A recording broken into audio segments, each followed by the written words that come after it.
People's Democratic Party, PDP, President Mehbooba Mufti today lashed out at the National Conference for coining the terms halal and haram elections in J&K, stating that when the party gets power, polls become halal for it automatically. Talking to reporters in Srinagar, Mehbooba said that she feels sad to see that those who themselves coined the terms halal and haram elections in J&K are giving lessons to others. I want to ask them, Abdullas, who made elections halal for Jamaat-e-Islami, JI, in 1987 when Muslim United Front was formed?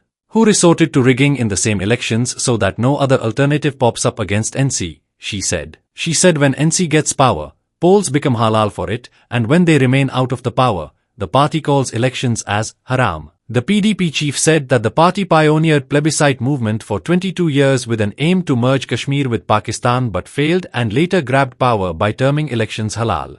نہیں دیکھیے، مجھے حیرانگی ہوتی ہے کہ national conference Jammu Kashmir کو اپنی سلطنت سمجھتی ہے کہ یہ جو حرام حلال کا سلسلہ تو انہوں نے شروع کر دیا 1947 میں، جب مرحوم شیخ صاحب کو پہلے چیف ایڈمنسٹریٹو آفیسر بنایا گیا جموں کشمیر کا اور پھر ہندوستان کے ساتھ جڑے تو تب حلال تھا الیکشن. جب وہ وزیر اعظم بنے تو تب حلال تھا. جب وزیر اعظم سے ان کو ہٹایا گیا تو پھر الیکشن 22 سال کے لیے حرام ہو گیا. 22 سال تک وہ رائے شماری کی بات کرتے رہے. اس کے بعد 75 میں وزیر اعظم سے وزیر اعلیٰ بن گئے، پھر الیکشن حلال ہو گیا ان کے لیے. اور اس کے بعد 87 میں جب یہاں جماعت اسلامی اور دوسری جماعت اسلامی کوئی پہلی بار الیکشن نہیں لڑ رہی ہے، سید علی شاہ گیلانی صاحب مرحوم بہت پہلے سے الیکشن پروسیس کا حصہ تھے، مگر 87 میں حلال کو حرام کس نے بنایا ہے جماعت کے لیے الیکشن کو، یا دوسری جماعتوں کے لیے یا مف کے لیے؟ تو جب 87 میں نیشنل کانفرنس نے داندلیاں کی الیکشن میں، کیونکہ وہ نہیں چاہتے تھے کوئی تیسرا فورس سامنے آ جائے، کیونکہ کانگریس کو انہوں نے اپنے ساتھ ملایا. تو جب تیسرا فورس سامنے آیا مف کی شکل میں تو انہوں نے داندلیاں کی، جس کی وجہ سے جتنی بھی اور جماعتیں پولیٹیکل پروسیس کا حصہ بننا چاہتی تھی ان کے لیے انہوں نے الیکشن کے دروازے ہمیشہ کے لیے بند کر دیے.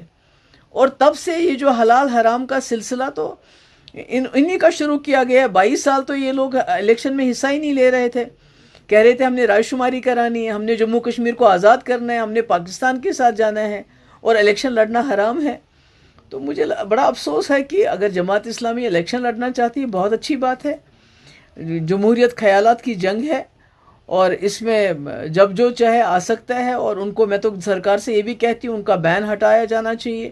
ان کے جتنے بھی انسٹیٹیوشنز ہیں، ایسٹس ہیں جو آپ نے فریز کیے ہیں، کنفسکیٹ کیے ہیں، ان کو ڈی فریز کیا کرنا چاہیے، ان کو واپس کرنا چاہیے. تو یہ بڑا افسوس والا بیان ہے یہ حلال حرام الیکشن کو کے بارے میں کہنا. تو مجھے لگتا ہے یہ نیشنل کانفرنس کا ہی ہے، انہی کا ہے یہ کال رہا ہے کہ جب ان کو کرسی ملتی ہے تو الیکشن حلال ہو جاتے ہیں، جب کرسی چھوٹ جاتی ہے تو الیکشن حرام ہو جاتے ہیں. Thanks for watching this program. Please like and share this program and give your comments. Also, kindly subscribe to this channel.